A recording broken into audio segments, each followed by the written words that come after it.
मिस्र की सरजमीन सदियों से तारीख के सफ़हात पर एक अजीम और ताकतवर सल्तनत के तौर पर याद की जाती रही है। इस जमीन पर बुलंद ओ बाला महल्लात, अजीम हीरोग्लिफ कंदाकारी वाले सुतून, ताकतवर लश्कर और बेशुमार खजाने कौमन फ़िरौन की शान और शौकत की निशानी थे। फ़िरऔन अपनी ताकत और दौलत के सबब गुरूर में मुब्तला हो चुका था और अपने आप को खुदा के बराबर समझता था। उसने ऐलान किया कि वो सबसे बड़ा रब है और लोग उसके खौफ में जीतें। और फिर एक ऐसी रात जब इस बादशाह की नींद एक ख्वाब ने छीन ली। अल्लाह ने उसके जिस्म को ज़मीन में दफन होने से भी रोका और क़यामत तक उसे उबरत का निशान बना दिया। मिस्र उस दौर का सबसे ताकतवर मुल्क था, नील के किनारे बसा हुआ, जहां फसलें सोना उगलती थीं।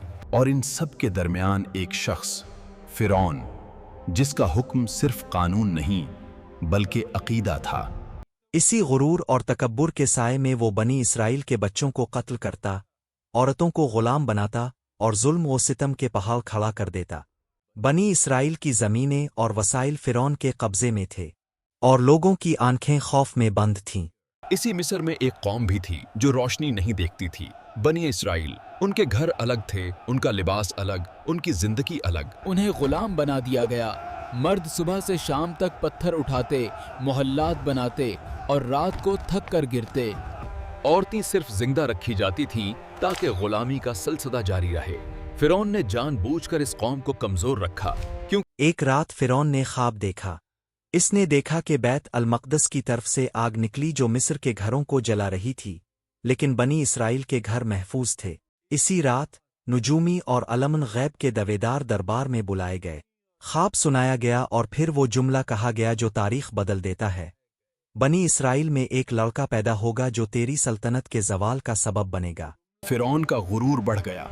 दिल में गरूर आ जाए तो अक्ल जाती है, और जब अक्ल जाती है तो जुल्म पैदा होता है। इसी जुल्म के मौसम में अल्लाह ने अपनी हिकमत के मुताबिक हज़रत मूसा अलैहि अस्सलाम को पैदा किया।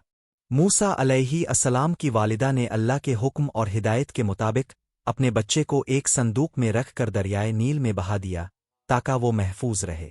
अल्लाह की कुदरत देखें कि जिस बच्चे को मारने का हुक्म था वही बच्चा फ़िरौन के महल में पहुंचा और वहां परवरिश पाने लगा, ताकि अल्लाह अपना वदा पूरा करे और मूसा अलैहि अस्सलाम को अपनी नबुव्वत के लिए तैयार करे। जब मूसा अलैहिस्सलाम जवान हुए, अल्लाह ने उन्हें नबुव्वत अता की और हुक्म दिया कि वो फ़िरौन के पास जाकर हक का पैगाम पहुंचाएं। मूसा अलैहि अस्सलाम और उनके भाई हारून अलैहि अस्सलाम ने फ़िरौन को अल्लाह की वहदानियत और इंसाफ की दावत दी और बनी इसराइल को आज़ाद करने का मुतालिबा किया, लेकिन फ़िरौन गुरूर में डूबा हुआ ने इस दावत को झुटला दिया और मूसा अलैहि अस्सलाम को झूठा करार दिया। अल्लाह ने मूसा अलैहि अस्सलाम को मौजिज़ात अता किए। उनकी लाठी सांप में बदल गई, हाथ रोशन हो गया और जादूगर शिकस्त खा गए। जादूगर सजदे में गिर गए और ईमान ले आए, मगर फ़िरऔन और उसकी कौम का दिल सख्त ही रहा। फ़िरौन ने जुल्म जारी रखा और ईमान लाने वालों को सख्त सजाएं दीं। अल्लाह ने कौम पर एक के बाद एक अजाब नाजिल किए। ज़मीन में कहत, टिड्डी दिल, जुए, मेंढक और पानी का खून में बदल जाना। हर अजाब के बाद फ़िरौन वदा करता कि अगर अजाब हिट जाए तो वो ईमान ले आएगा, लेकिन जब अजाब टलता तो फिर इनकार कर देता। ये सिलसिला इस वक्त तक जारी रहा जब तक कि अल्लाह ने फैसला किया कि मूसा अलैहि अस्सलाम और बनी इसराइल को मिस्र से निकाला जाए। पीछे फ़िरौन का लश्कर ताक़ुब में था।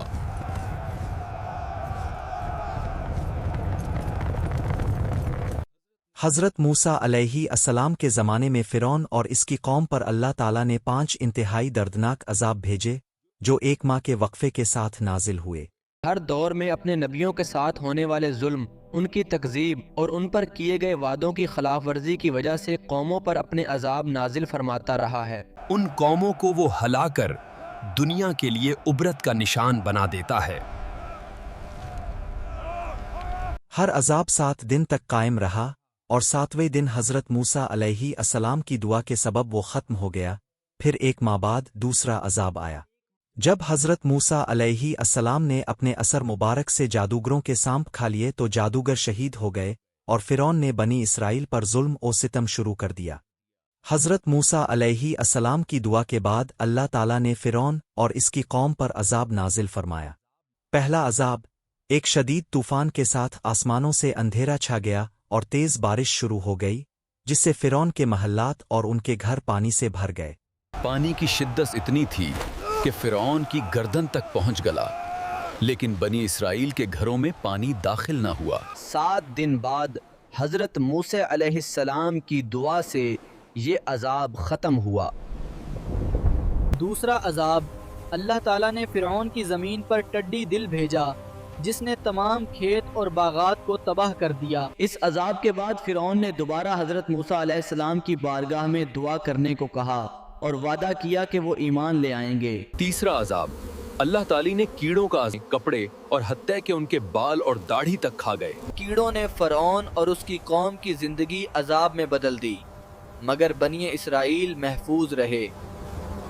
चौथा अज़ाब, अल्लाह ताला ने मेंढकों का अज़ाब भेजा। हर जगह मेंढक छा गए, हत्ता के फ़िरौन के बैठने की जगह पर भी उनकी भरमार थी।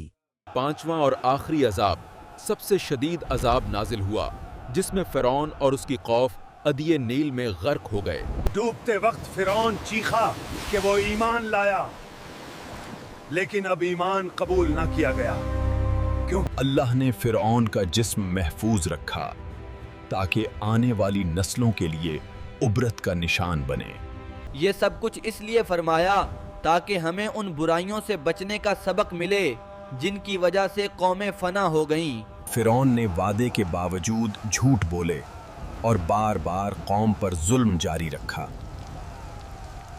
हर अजाब में फिरौन और उसकी कौम तकलीफ में मुब्तला हुए, लेकिन ईमान वालों को कोई नुकसान न पहुंचा। रात के वक्त मूसा अलैहि अस्सलाम बनी इसराइल को लेकर रवाना किया। जब वो समंदर के किनारे पहुंचे तो सामने पानी था और पीछे फरौन की फौज। अल्लाह के हुक्म से मूसा अलैहि अस्सलाम ने अपनी लाठी समंदर पर मार दी तो समंदर 2 हिस्सों में बट गया और दरमियान में खुश्क रास्ता बन गया। बनी इसराइल बहिफाजत गुजर गए। जब फिरौन और उसका लश्कर उस रास्ते से गुजरने लगा तो अल्लाह ने समंदर को वापस अपनी हालत में लौटा दिया। बुलंद मौजें और तेज हवा ने फिरौन और उसके लश्कर को डबो दिया। डूबते वक्त फिरौन चीखा कि वो ईमान लाया, लेकिन अब ईमान कबूल ना किया गया क्योंकि उस वक्त तक उसने जुल्म और तकब्बुर में अपनी जान जाया कर दी थी। ये कहानी हमें सिखाती है कि ताकत, दौलत और सल्तात अल्लाह के सामने कुछ नहीं कर सकती। जब इंसान गुरूर में आकर अपने आप को रब समझता है तो उसका अंजाम तबाही होता है। अल्लाह की पकड़ जब आती है तो कोई लश्कर, कोई महल और कोई समंदर की दीवार भी इंसान को बचा नहीं सकती। कौम फ़िरौन की ये दास्तान क़यामत तक इंसानों के लिए इबरत और सबक की रोशनी बनकर बाकी रहेगी। ये वाक़या दिखाता है कि दुनिया का सबसे बड़ा गुरूर भी सिर्फ एक इंसान की मौत के सामने बेबस है।